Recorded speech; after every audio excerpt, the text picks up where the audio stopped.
All right, we are live. So let's share this.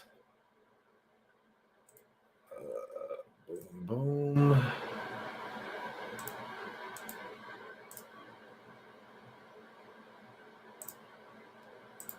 Share the link.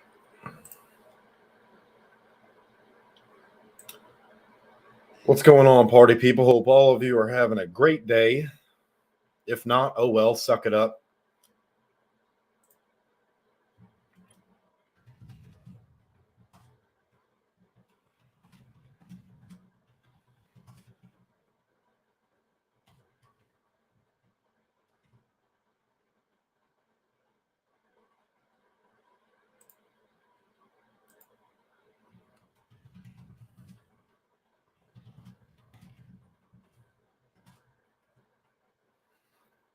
We'll post this in Facebook.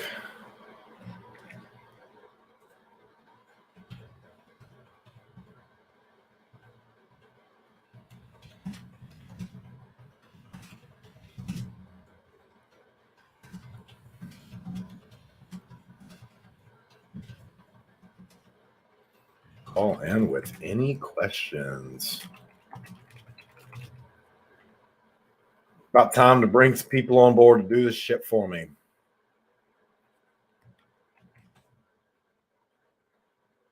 But today we are going to go over the 5 external and internal functions of any business, primarily your insurance agency,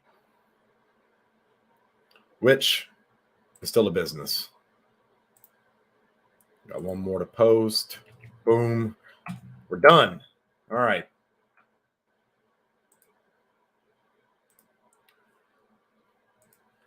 Keep this comment section open. So if anybody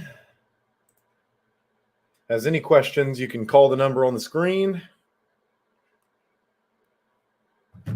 or put them in the comments. But happy you're here. So we've got a couple streams open. Let's dive right into this. So guys, there are 5 external functions of any business that you need to narrow down, master, lock in, set all your KPIs, SOPs, all of that shit. There's so much that goes into business that people look over the granular details. But you can summarize any business with these 5 external functions. So external is going to be sales. Internal will be how you recruit or hire, whatever you want to call it. In the insurance industry, we call it recruiting, which if you're in the industry, you are recruited by somebody or something, an idea or a person. So let's dive right into this. If we get callers or questions, I'll interrupt and answer those. So guys, the first function externally of any business is lead generation. You have to be able to get leads into your business, paying customers. We have to get the interest in. So how do we do this?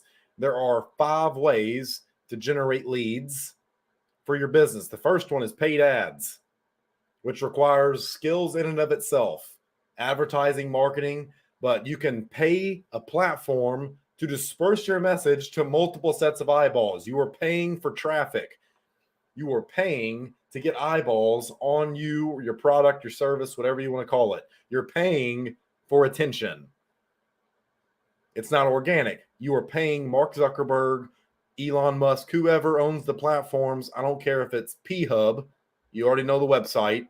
I've advertised on there. You have to meet people where they're at. Grant Cardone's advertised on the corn websites, if you know what I'm saying. So you can pay for advertising.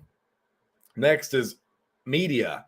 So anybody who follows you or anybody in your contacts list that you already have permission to reach out to. Next is word of mouth, which is by far my favorite. You do such a good job that every person you sell or bring in tells 2, 3, 4 people about it. They share it, they blast it on their Facebook wall. That is quadratic in nature. Every other function is linear because it's $1 in, $10 out, or $100 in, $1,000 out, vice versa. But word of mouth is quadratic. You will hit a breaking point where it's exponential. It doesn't grow linear. It's quadratic. And guys, I get these from Alex Hormozi's breakdowns and a couple of other books. So next is affiliates or like partnerships, stuff like that. You can have people recommend your service, or you tap into their audience and say, hey, if you let me advertise to your audience, you put this offer in your email marketing, I'll give you 10% of any sales that come in. And last is cold outbound, manual outbound. So you're thinking cold calls, cold DMs, and general rule of thumb is 100 a day. So if you're doing content creation, 100 minutes a day of social media content generation, 100 cold calls, 100 cold text, 100 cold emails, whatever it is, just do 100 a day for 100 days and should see some pretty nice results. You will eventually run out of the wrong things to do, which is why I believe the word failure does not exist. Our brain cannot process negatives. If I tell you, do not think of a blue tree, what's the first thing that comes to mind? A blue tree, exactly. So that's the first function of any business, is lead generation. And those are the 5 ways to generate leads. So I want you to think, how can I generate leads for my insurance business? Well, I can do direct mail. I can do social media marketing. I can cold call people. I can cold DM. I can make a Facebook group. There's tons of things. And the whole point of that is to garner interest. What is my target audience's biggest problem that I can solve that's going to be profitable? There you go. So think how you can generate leads from solving someone's pain points or problems. And this is why I preach and harp on prospect-based training rather than product, because who is more important in the sale? The prospect or the product? Hopefully you always answer the prospect, because without them, doesn't matter what you're selling if you have no one to sell to. I don't care if you're the best salesperson in the world. Even if you were the best salesperson in the world, you can get anybody sold. If someone's selling a hot dog, like selling hot dogs outside of a bar on a Saturday night, and they have a starving crowd, line backed up all the way to New York City, and they're in California, they're going to sell more than you, even if they're the worst, simply because of supply and demand, my friend. So at some point, you need customers. So you need a starving crowd. So guys, the second function of any business is lead nurturing. How do we maintain the relationships with our leads and customers? What is the client experience like? How do we get them from a lead to a form to a sale made? The goal is not to sell them on the ad. That's top of funnel. That's top of funnel. You're not going to sell them from a cold text or a cold call right there 99% of the time. And if you do, they're more than likely going to have buyer's remorse. They're going to fucking charge back, which I don't want you guys to have a lot of. You will have chargebacks. I've never met anyone with 100% persistency. Your friends and family will be the first fucking people to cancel. Trust me. Well, dude, idiots. So how do we maintain and nurture relationships? Maybe you have automations that send out Happy 4th of July text. Is there any other questions you have about your insurance? Or, hey, we here at so-and-so insurance company just wanted to wish you the best. Merry Christmas. Texts like that have made me a lot of money. Hey, I'm just reaching out to you. We just had a client file an accidental claim because of a motorcycle wreck, and we just wanted to make sure you were protected. If you knew anyone with a motorcycle or if you had one. I've sold policies like that. Sent an email blast to my whole client list. I've got a motorcycle. I don't want an accident to happen to me. People hate feeling left out. FOMO, fear of missing out. So I want you to think of what are some ways I can nurture leads, because follow-up is going to get you 80% of your sales. People might not buy right at the top of the funnel. They might take 9 months before they decide to buy insurance. That's 80% of your sales are going to come 6 to 12 months down the road. Most people just don't follow up. They don't ask enough for the business. That's all it is. That's all it is. Follow up. You have to be relentless with the fucking follow-up, guys. So think, how can I set systems and processes in place that will help nurture the leads better? How can I get them in the program easier? Write this shit down. How can I add more value to my client? Guys, the next function externally is sales. Once you followed up with them and they're ready to buy, You have to sell them. You have to get the money from their pockets into yours. People will tell you, I want you to go out there and make money. They're telling you to commit crimes. It's illegal to make money. It's a fucking felony. You have to move it from their pocket to yours in an ethical way. How do we do that? By having a product or a service that solves their problem in the way they want it solved. As long as you can transfer that belief in the sales call, a lot of people will buy. But you will get people to make decisions, which is the important part. So you have to get them on the sales call and get them to buy or get them to make a decision. That's the whole goal of the sale. The goal of the sale is never to get them to buy. The goal of the sale is to get them to decide. So I want you to realize. Next step in the 5 external functions of any business is fulfillment. You have to make good on the promises that you made on the sales call. So if you told them that when you buy this, I'm going to come out to your house and shake your hand or take your family out to dinner. You actually have to do that shit. You have to make good on the promises that you made on the sales call. Luckily, the insurance company is usually the one who makes all the promises. What's the biggest promise of life insurance? Death benefit. Your family is going to get this much when you die from X cause. So you have to make good on the promises you made on the sales call if you made any external add-ons for your own unique services. Maybe you help them meet with a planner for their funeral expenses. You have to initiate that shit. But that is the 4th step. You have to make good on the promises you made on the sales call. It's being a good operator. You have to fulfill. You have to go through underwriting and all that shit to make sure the policy gets issued. So think, how can I streamline this? Maybe I hire a VA from the Philippines from onlinejobs.ph. Best place to get VAs. You don't need all these fucking crazy agencies that charge you $5,000 a month. You can charge someone on commission or pay them $4 an hour, and they will outwork 90% of the people you know.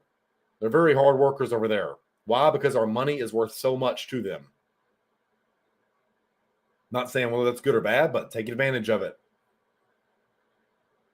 So fulfillment. The last is retention and ascension. How do you make your customers worth more and buy more times? That's the only 2 ways to grow a business, guys. You either get more customers or you make them worth more.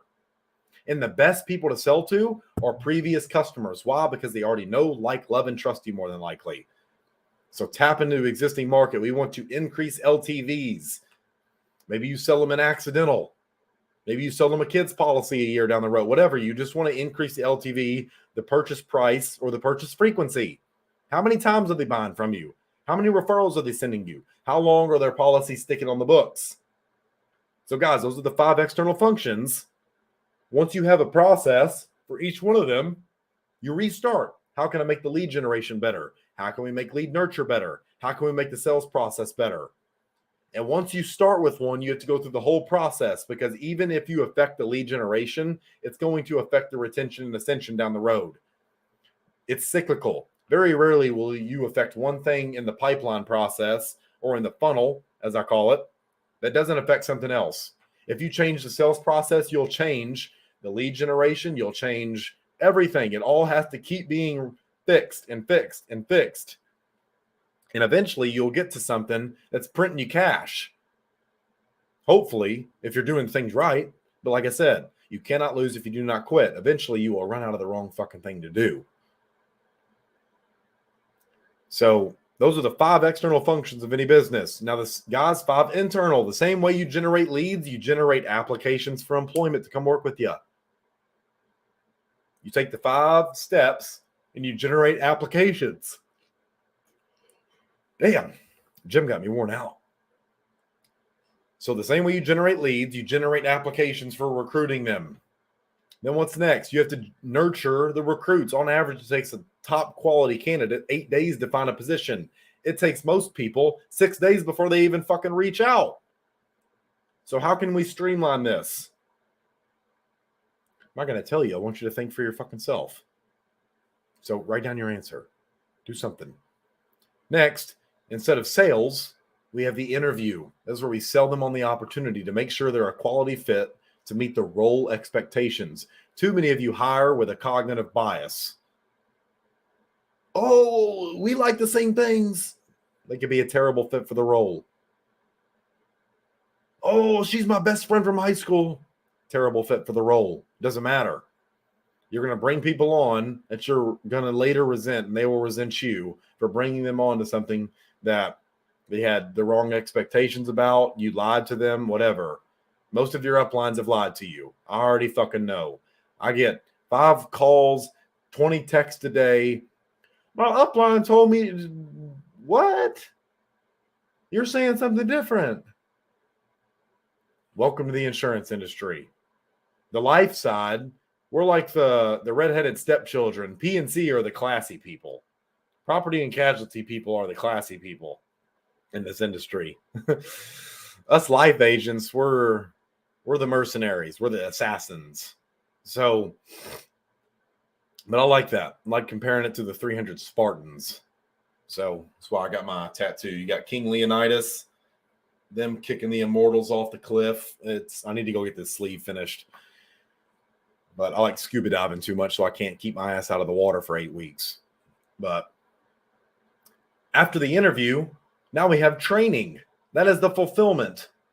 The same way you make good on the promises you made on the sales call, you make good on the promises you made on the interview. Here's the training.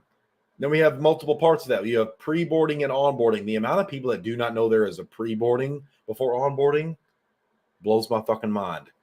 Lets me know that your IMOs, FMOs, uplines don't give a shit about you. Let's just keep it real. Culture, stay near the campfire, buy leads, do more activity. And they're still fucking broke. They're still living paycheck to paycheck.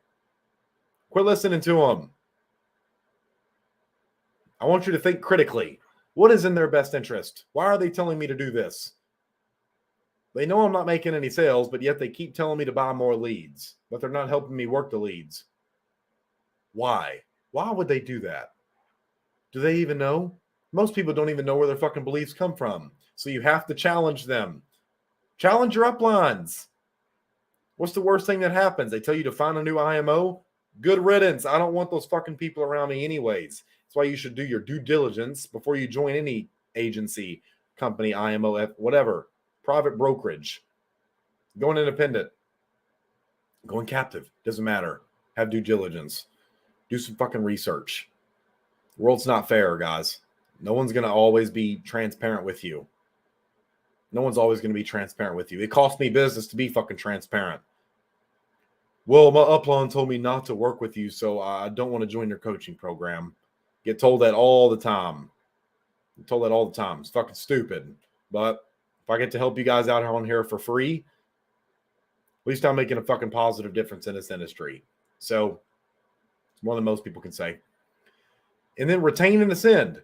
After you've made good on the promises you made on the interview with the training, onboarding, and pre-boarding, and they're meeting role expectations, they're up to KPI, and they're performing well, they're making the company progress forward, they're making you money and profits, which is the whole fucking point of it. Profits, it's the name of the game. Bottom line. Want to go to EBITDA. But now we want to retain and ascend. How do we promote our key agents or employees to the next stage? Maybe they're a really good manager. They can manage multiple salespeople. They can train people really good on sales. Now you don't have to do that. So we want to create a bigger pie to share the slices. If you try to tackle business alone, I promise you, it's not going to go well. It's not going to go well. But those are the 5 external functions of any business, external and internal. We have sales and we have recruiting or hiring. So I hope that was beneficial for you guys. We didn't get no comments or call-ins on this, but this was extremely valuable to me when I found out, because I could start setting up the infrastructure and processes for my business to grow and scale, as people like to call it. So once you get this funnel locked in and mastered, you're fucking untouchable. You're untouchable, truly, because the people that take the time to research and actually do this shit, I promise you, you have a plan for your business. It's so much easier. It's so much easier. Is it difficult?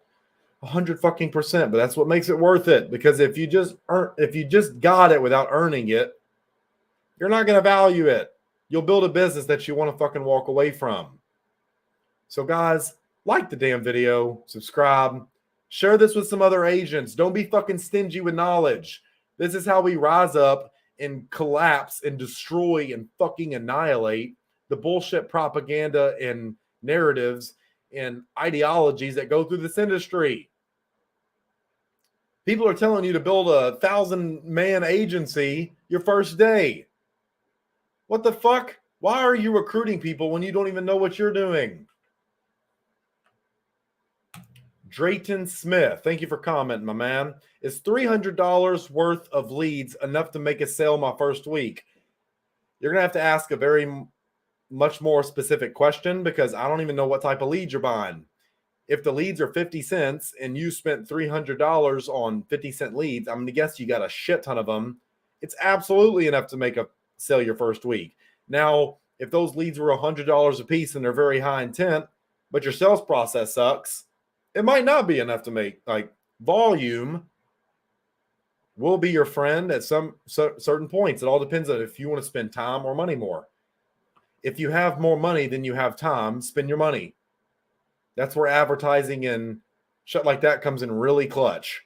But if you don't have a lot of money, I'd be spending more on volume. That way you can get more at-bats, because that's when follow-up becomes necessary. And if you have really good branding and lead nurture, as I say, you'll make some sales simply because of the follow-up.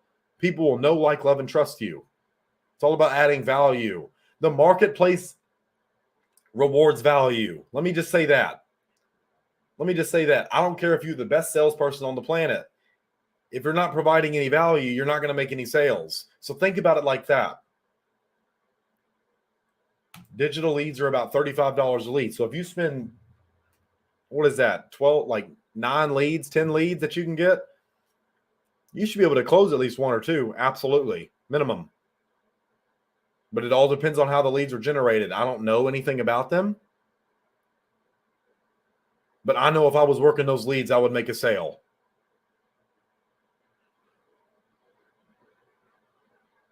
It all depends on how these leads are generated, guys.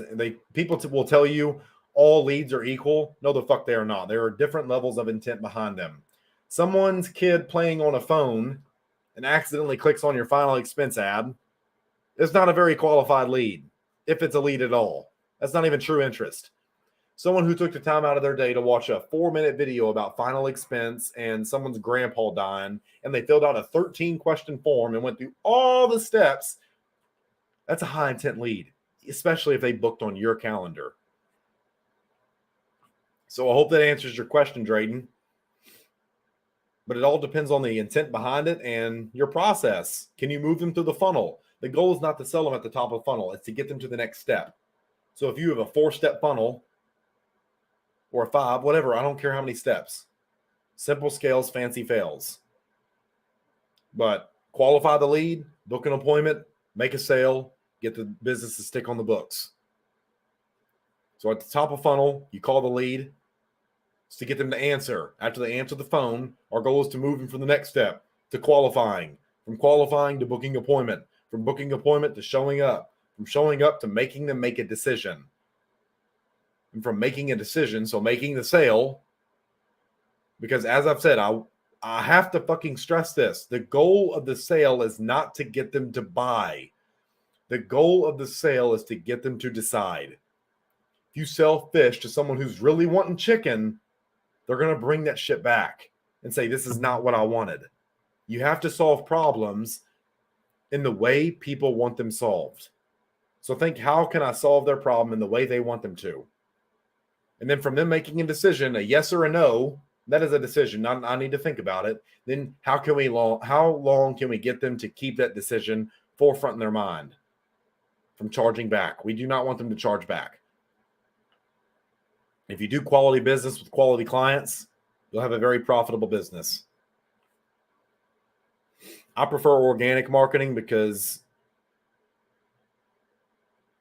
lower CAC, lower cost to acquire a customer, lower churn, higher LTV, and you eliminate a marketing budget essentially, because if that customer comes and works with you for free, you just liquidated the acquisition cost for the whole business. You use that money to acquire the rest of your leads or customers, however you want to approach it.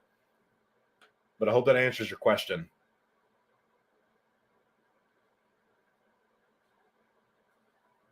I'm not sure if this is a live call-in or not. Good afternoon.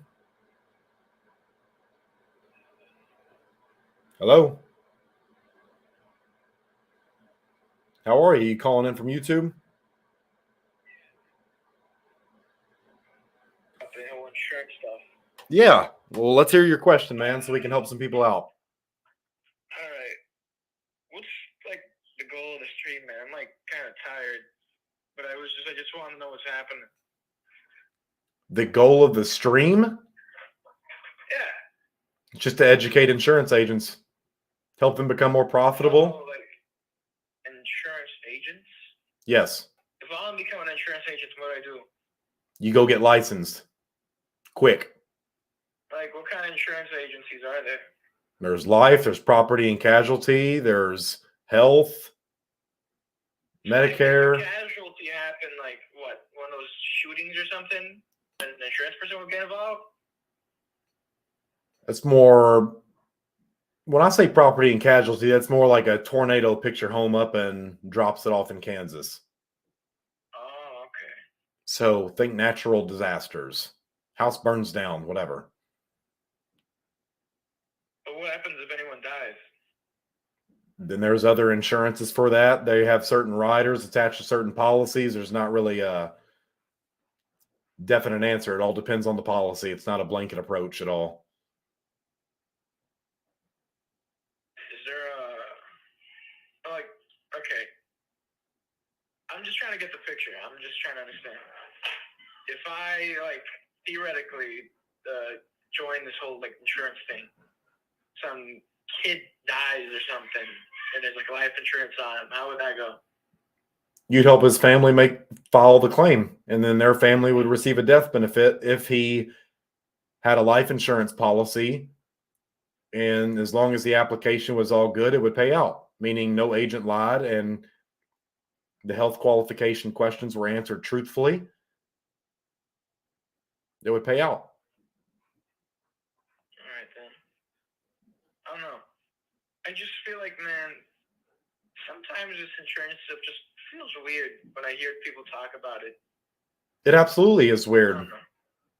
Certain people have very derogatory ideas about life insurance because they were brought up in a different era or they were screwed over by a bad agent, so it leaves a bad taste in their mouth, or some people love it. All depends on your perspective about it and how you view what you're doing. It all starts with the belief.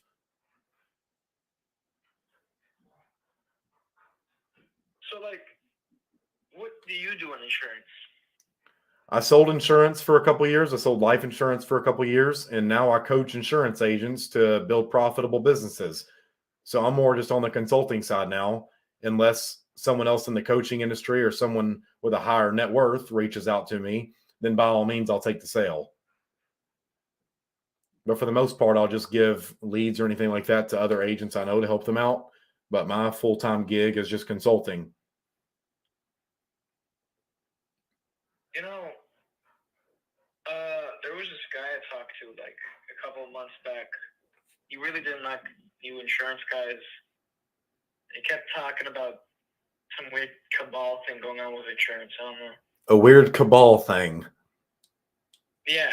He was like saying that, okay, so he'd say the politicians would claim they'd make insurance like life claims or whatever you say, right? On the kids, right? They'd bring the kids to some island or some shit. They would, they'd burn the kids, eat the kids, whatever. They'd kill the kids, essentially, he said. And then after that, they would... We're getting into some conspiracy theories over here. I don't know. That's what he was saying, though. Well, if it has anything to do with Jeffrey Epstein or any of that stuff, I don't know. All that shit was proven, so I don't... But, like, were there insurance claims on those kids? I have no clue. I didn't write the policies on them. I wish those children and their families the best. I think human trafficking is a very fucking disgusting thing, and people like that should be put in the dirt, to put it bluntly. But do you have any other insurance-related questions? Insurance-related. what would happen if someone got caught? Like, you know those things where like they kill someone to claim the insurance, and then they get caught. Like, what happens? How would that, like, Insurance fraud? yeah, before like insurance, like yeah. Well, they would take the money back if they already paid it out and found out it was fraud. They would take the money back. Or if they caught him early enough, they wouldn't even pay it out. But what if it was already all spent? They take him to court. They probably garnish their wages for the rest of their life. Or a lifetime prison. I don't know. I've never had that happen. So if I don't know, if a man burns, what burns with him? if a man burns, what burns with him? Yeah. Do you have any other life insurance related questions that are about building an agency, anything like that I can help you with? No, the question, like, literally, like, if they die, like, from, you know, I just said the burn thing, but like, if they die, what do they keep? Is it just like claims from the insurance, or like if a man dies from being burned, he steps in a fire and he burns to death, and he has a life insurance policy. Is that what you're asking? like, well, like after the life insurance kicks in, like, what does he keep? Well, he doesn't keep nothing. He's like, dead. What does his family keep? What does his family keep? Whatever the death benefit is. If he has $100,000 insurance policy and the house catches on fire and he burns alive, then they get $100,000 life insurance policy. They get a payout of $100,000. All right, then, man. Does that make sense? Yeah. All right. Appreciate you calling in. Thank you. Yeah. A cabal of kids on an island. Interesting. Do you still make sales weekly? Not really weekly. I'll only chase kind of the whale policy, so bigger annuities. It's got to pay me at least 5 figures for it to be worth my time. Anything less than that, I'll just refer out. But if it's like $1 million annuity, hell yeah. But those just come from other coaches and consultants, stuff like that.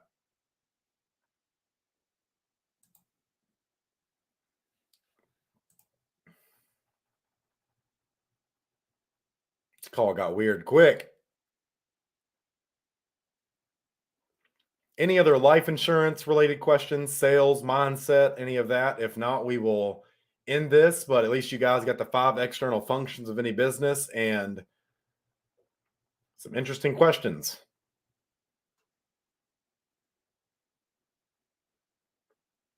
That's the beautiful thing about life, though, guys. What's common knowledge to you is not common to everyone else. So, by no means bashing this person. It's just not. They were either goofing off, but he sounded serious. So, I'm not sure what the cabal had to do with kids and insurance, but what's common knowledge to you is not common knowledge to everyone else. So,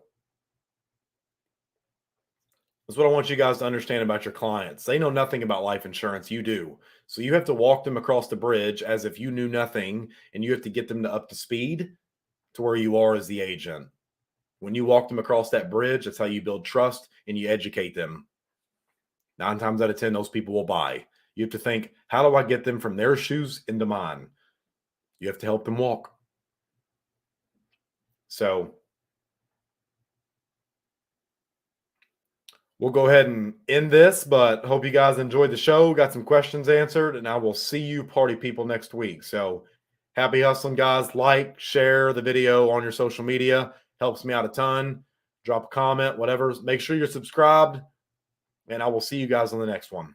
Peace.